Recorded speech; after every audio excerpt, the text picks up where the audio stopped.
दोस्तों जय श्री राम। एक बार फिर स्वागत है आपका हमारे YouTube चैनल वैदिक एस्ट्रोलॉजी में। दोस्तों, केपी एस्ट्रोलॉजी कृष्णमूर्ति पद्धति एक ऐसा टूल है जिसके माध्यम से हम बहुत ही आसानी से अपनी कुंडली का कोई भी इवेंट प्रेडिक्ट कर सकते हैं। इसमें ना ही दृष्टियों की जरूरत होती है और ना ही पराशरी की तरह इसमें कई हमको चार्ट देखने पड़ते हैं। तो इसमें सिर्फ कृष्णमूर्ति पद्धति में सिर्फ नारायण भाव चार्ट हमको देखना होता है, भाव चलित कुंडली जिसको बोलते हैं, जिसको केपी चार्ट भी बोलते हैं।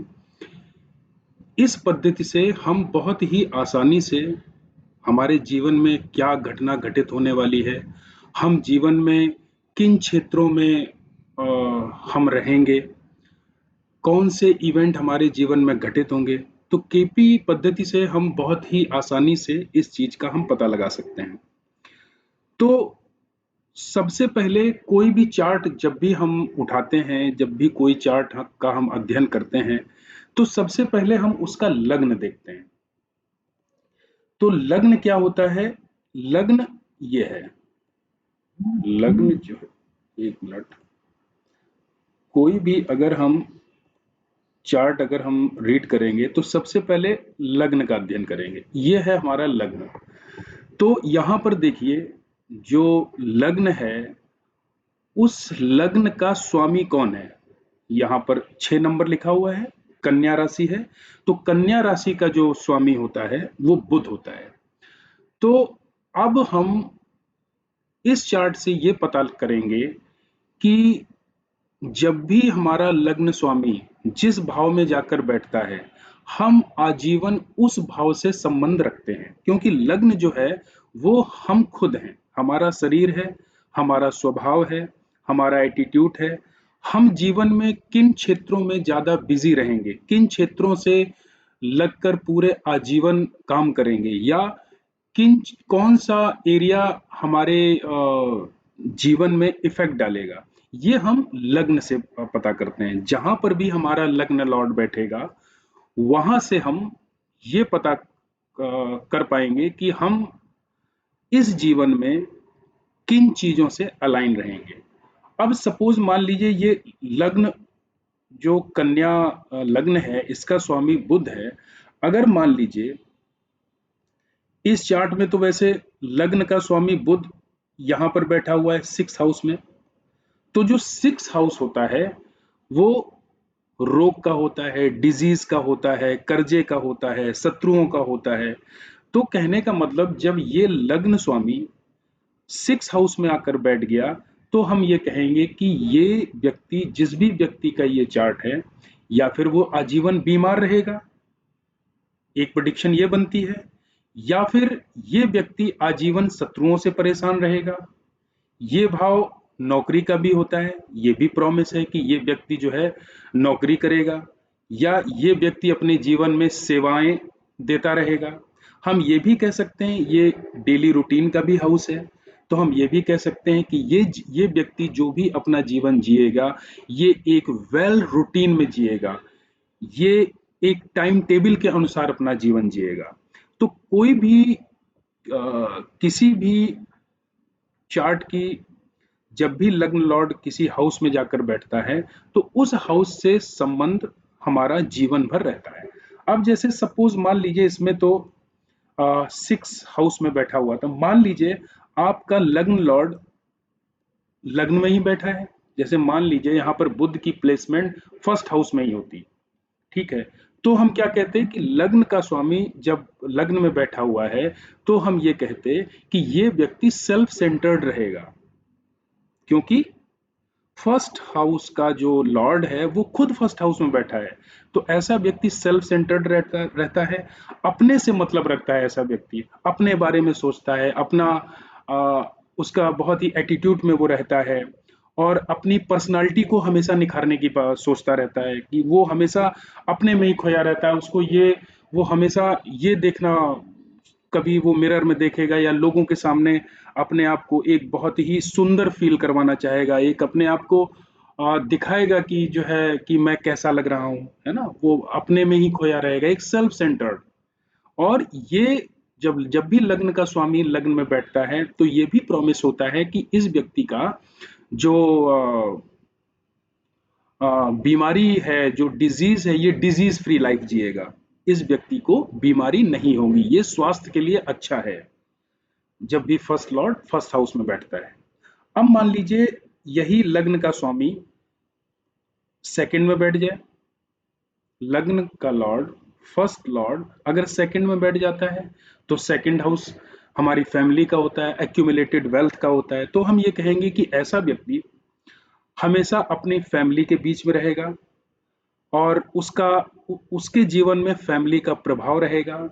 वो वेल्थ को जोड़ने वाला इंसान होगा। तो ऐसे लोग जिनका भी फर्स्ट लॉर्ड सेकंड हाउस में बैठता है, तो ऐसे लोग किसी भी चीज को जोड़ने की सोचते हैं, एक्यूमुलेट करने की सोचते हैं। भले वो उन चीजों का यूज कर रहा हो या ना कर रहा हो, लेकिन वो हमेशा ये चाहेगा कि ये चीजें हमारे पास इकट्ठा रहें। हमेशा एक्यूमुलेशन का वो सोचता रहता है, क्योंकि ये एक्यूमुलेशन का हाउस है। फैमिली के बीच में रहेगा, हमेशा वो फैमिली के बीच में जब भी रहेगा वो बहुत ही खुश रहेगा, है ना। और ऐसे लोग थोड़ा सा मतलब खर्चा कम करते हैं। इनकी आदत होती है जोड़ने की।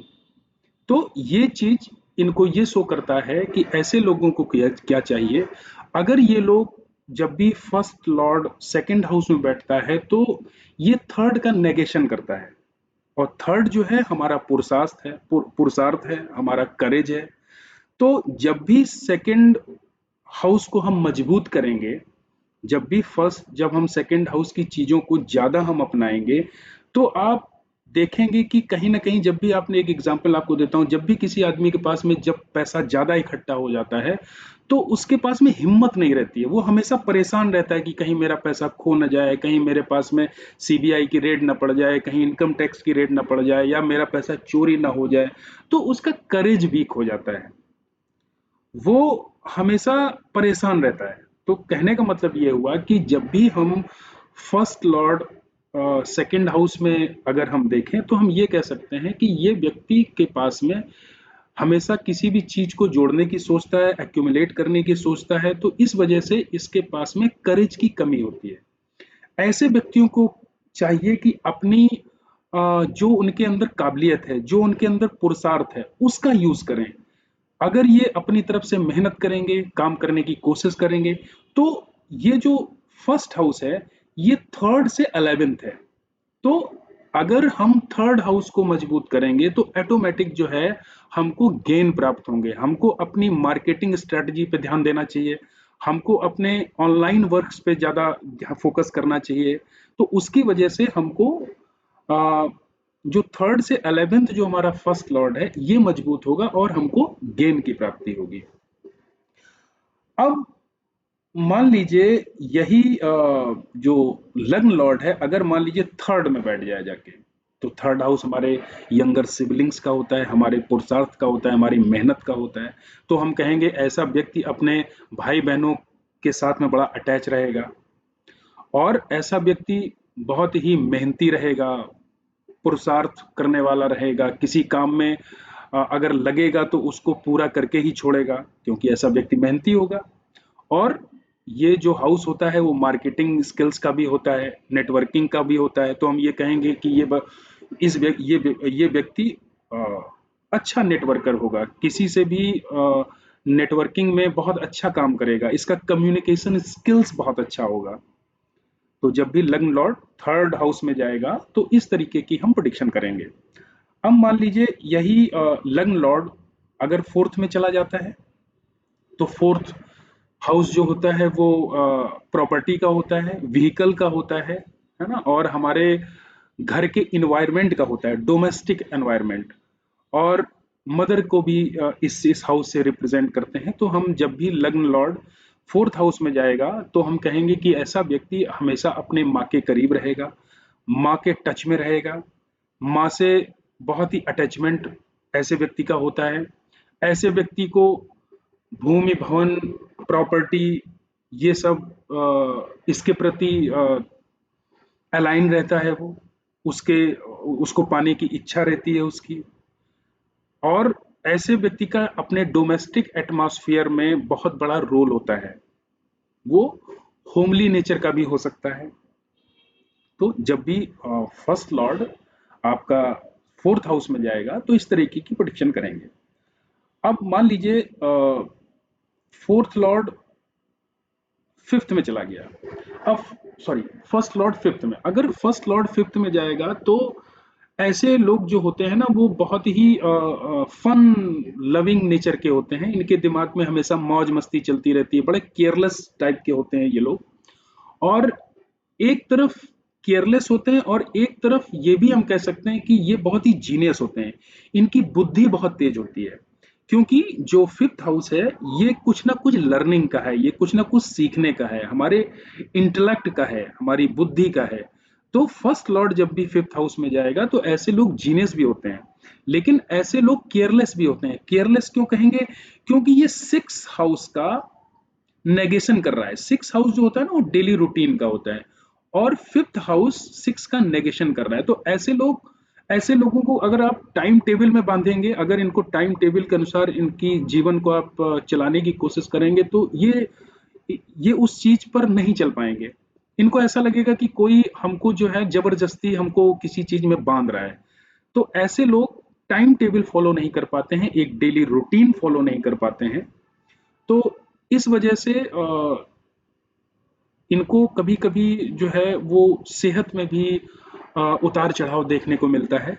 और दूसरा, अगर इन लोगों को थोड़ा-सा कोई ज्ञान दे दे कि आप इस मार्ग पर चलिए, तो ये लोग बहुत अच्छा काम करते हैं और जीवन में किसी ऐसे प्रोडक्ट का डेवलपमेंट करते हैं, क्योंकि फिफ्थ हाउस प्रोडक्ट डेवलपमेंट का भी हाउस है।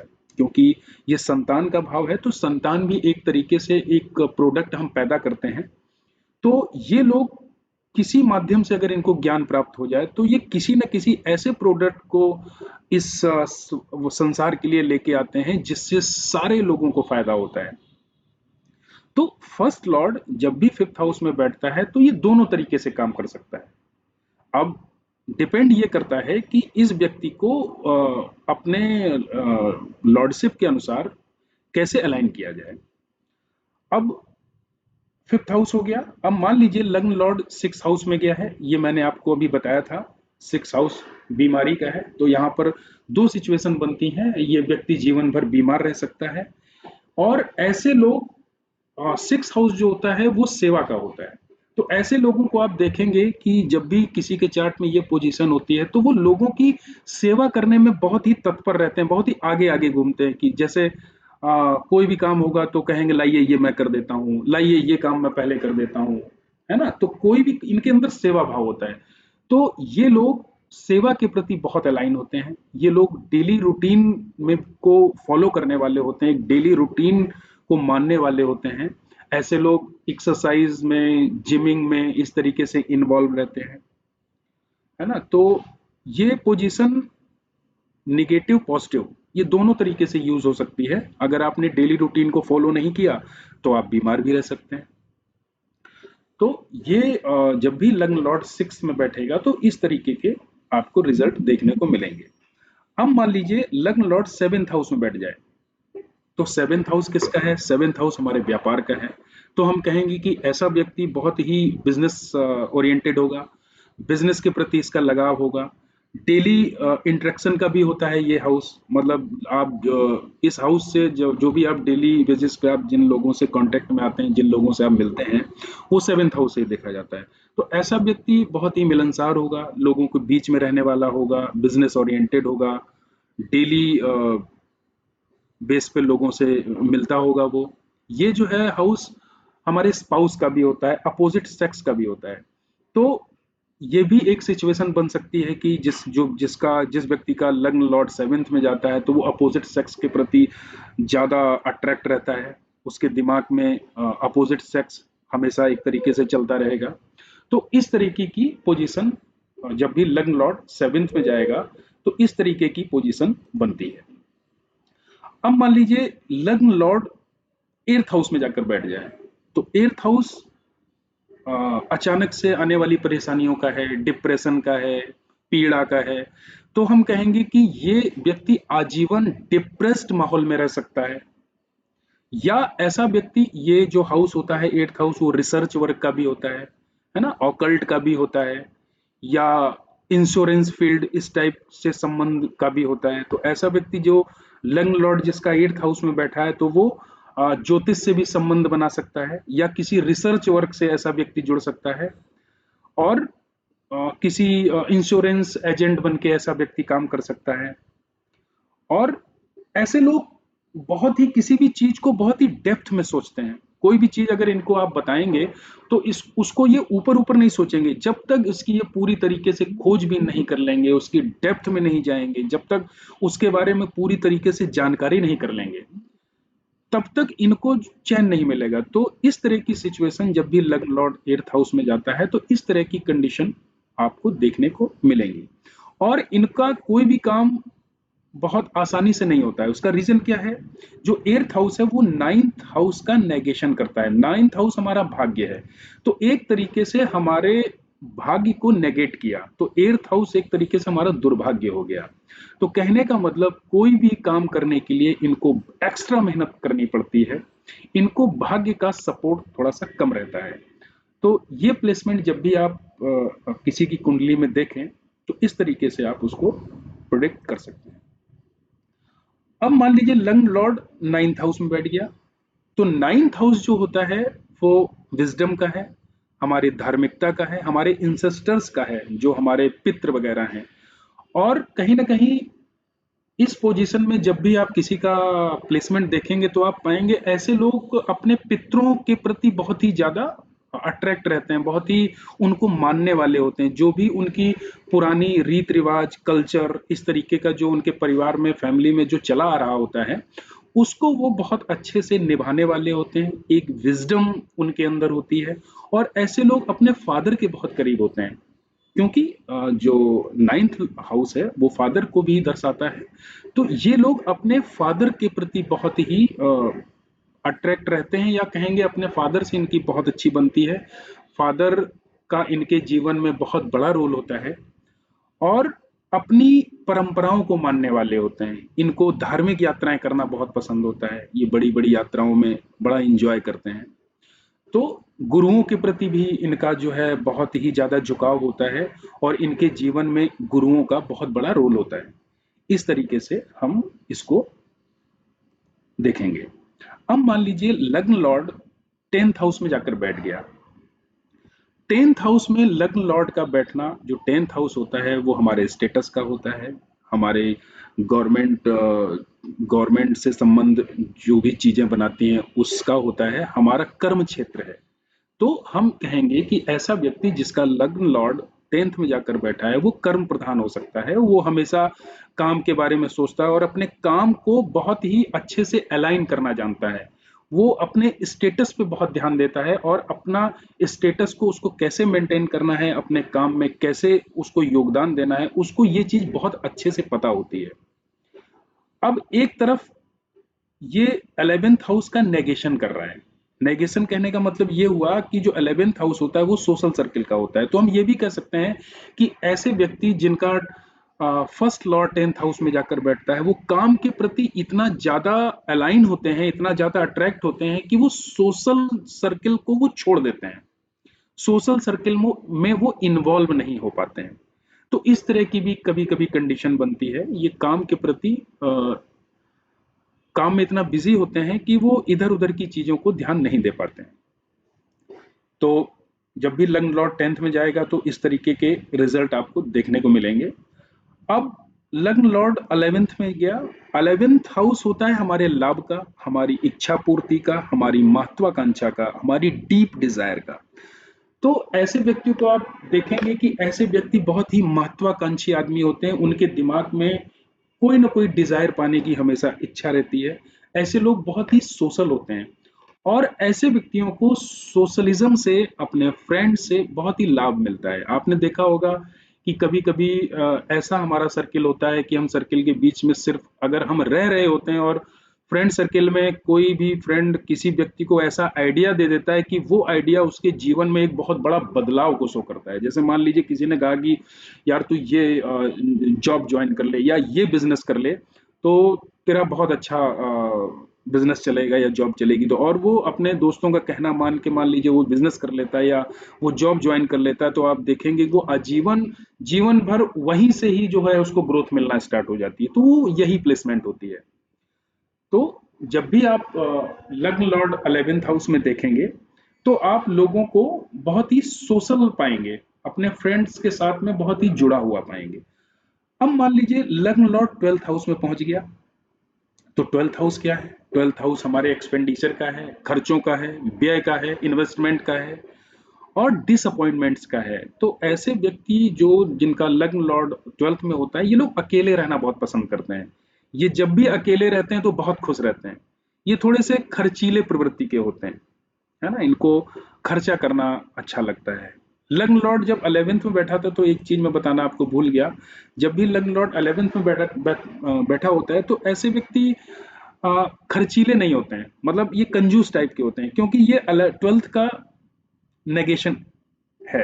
तो 12th को ये नेगेट कर रहा है, तो मतलब ये व्यक्ति सिर्फ पाना चाहते हैं, किसी भी चीज की इच्छा रखना चाहते हैं। इनको लेट गो एटीट्यूड इनके अंदर नहीं होता, ये किसी चीज को छोड़ना पसंद नहीं करते हैं, ये सिर्फ पाने की इच्छा करते हैं। तो जब भी लग्न लॉर्ड आपका 11th में जाएगा तो इस तरह की सिचुएशन आएगी। जब लग्न लॉर्ड 12th हाउस में जाएगा तो ऐसे लोग थोड़े से खर्चीले बहुत होते हैं। ये हमेशा खर्च के बारे में सोचते हैं, हमेशा इन्वेस्टमेंट के बारे में सोचते हैं। इनकी इन्वेस्टमेंट स्किल्स, अगर ये इन्वेस्टमेंट स्किल्स को अगर ये निखारना चाहें तो ये बहुत अच्छे से इन्वेस्टमेंट स्किल्स को निखार सकते हैं। ऐसे लोग हमेशा बेड प्लेजर के बारे में भी सोचते रहते हैं, क्योंकि 12th हाउस जो होता है ना वो हमारे बेड प्लेजर का होता है। तो ऐसे लोगों के दिमाग में इस तरीके के ख्याल उनके दिमाग में हो सकते हैं। ये जो हाउस होता है ये स्पिरिचुअलिटी का भी होता है। तो ऐसे लोग जिनका लग्न लॉर्ड 12th हाउस में है, तो ऐसे लोग बहुत ही पूजा पाठ करने वाले या भगवान के प्रति अलाइन रहने वाले बहुत ही स्पिरिचुअल लोग मिलेंगे। ये हाउस डिसअपॉइंटमेंट का भी है, मतलब ऐसे लोगों को बॉडी में कोई ना कोई परेशानी रहती है, उनका इम्यून सिस्टम थोड़ा सा वीक रहता है, क्योंकि ये फर्स्ट हाउस को नेगेट कर रहा है 12th हाउस। तो और फर्स्ट हाउस आपका शरीर है, तो ये जो है ना आपकी शरीर की हानि करता है। तो आप देखेंगे जब भी इस तरह की पोजीशन होगी तो वो अधिकतर ऐसे व्यक्ति कुछ ना कुछ उनके जीवन में लगा रहता है, कभी ये बीमारी कभी ये बीमारी, या वो बीमारी नहीं होगी तो डिप्रेस्ड रहेंगे, थोड़ा सा विचार उनके नेगेटिव थॉट्स वगैरह इस तरीके से चलते रहेंगे। तो कहने का मतलब ये हुआ कि मैं यहाँ पर आपको केपी एस्ट्रोलॉजी को समझाने की कोशिश कर रहा हूँ। केपी टूल्स कृष्णा मूर्ति पद्धति एक ऐसी पद्धति है जिसमें ना ही हमको डिविजनल चार्ट देखना है और ना ही हमको और किसी चार्ट पे ध्यान देना है। हमको सिर्फ नारायण भाव चार्ट उठाना है, भाव चलित कुंडली उठानी है। और जब केपी के एस्ट्रोलॉजी के जब हम थोड़ा सा और डिटेल में जाएंगे तो इसके हम कस्पल सबलॉर्ड का अध्ययन करेंगे। अभी सिर्फ एक नॉर्मल से हम एक कुंडली को कैसे विवेचना करते हैं उसके बारे में हम बता रहे हैं। कृष्ण मूर्ति पद्धति से किस तरीके से विवेचना की जाती है। जब भी हमारा लग्न लॉर्ड किसी भी हाउस में जाएगा तो लग्न लॉर्ड हम खुद हैं, हमारा शरीर है, हमारा एटीट्यूड है, हमारी सोच है, हमारा दिमाग है। तो हम जीवन भर उस भाव से अटैच रहेंगे। तो इस तरीके से आने वाले हम वीडियो में, अगला जो वीडियो डालेंगे तब हम आपको ये हम बताएंगे कि हमारे जीवन में धन का प्रॉमिस कहाँ से है, हम अपने जीवन में पैसा कहाँ से बना पाएंगे, या हमारे जीवन में पैसा कहाँ से आएगा। तो इसके बारे में हम वीडियो बनाएंगे। और एक आपको जानकारी देना चाहता हूँ, केपी कृष्णमूर्ति पद्धति का, केपी एस्ट्रोलॉजी का एक मैं नया कोर्स स्टार्ट करने वाला हूँ। और उसका एक 2 दिन का मैंने बेसिक कोर्स रखा है 6 जुलाई और 7 जुलाई को। तो ये कोर्स बिल्कुल फ्री है, 2 दिन का। 6-7 जुलाई को केपी एस्ट्रोलॉजी के बेसिक के बारे में मैं आपको समझाऊंगा। तो जिसको भी केपी बेसिक के बारे में जानकारी लेना हो तो आप फ्री में ये कोर्स 2 दिन का मेरे साथ में जुड़कर आप कर सकते हैं। इसका जो व्हाट्सएप लिंक है उस व्हाट्सएप ग्रुप में आप जुड़ जाइएगा, तो वहीं पे आपको जूम का लिंक मिल जाएगा। उसका लिंक मैं इसके डिस्क्रिप्शन में दे दूंगा, तो आप वहां से उस ग्रुप में जुड़ सकते हैं। और नेक्स्ट वीडियो में फिर मैं आपको ये बताऊंगा कि हमारे जीवन में पैसा कहाँ से आएगा। तो आप इस चार्ट को देखिए, इसकी प्रैक्टिस करिए और अपनी कुंडली पर लगा कर देखिए क्या ये फॉर्मूला, क्या ये कृष्णमूर्ति पद्धति आपके चार्ट में काम कर रही है? और कुछ भी अगर आपको इसके बारे में कुछ डाउट्स होता है, कुछ आप पूछना चाहते हैं, तो मैं हमेशा कहता हूं आप कमेंट बॉक्स में अपने क्वेश्चन मुझसे पूछ सकते हैं। मैं पूरी कोशिश करूंगा आपके हर क्वेश्चन का जवाब देने के लिए। तो तब तक आप खुश रहिए, आबाद रहिए। जय श्री राम।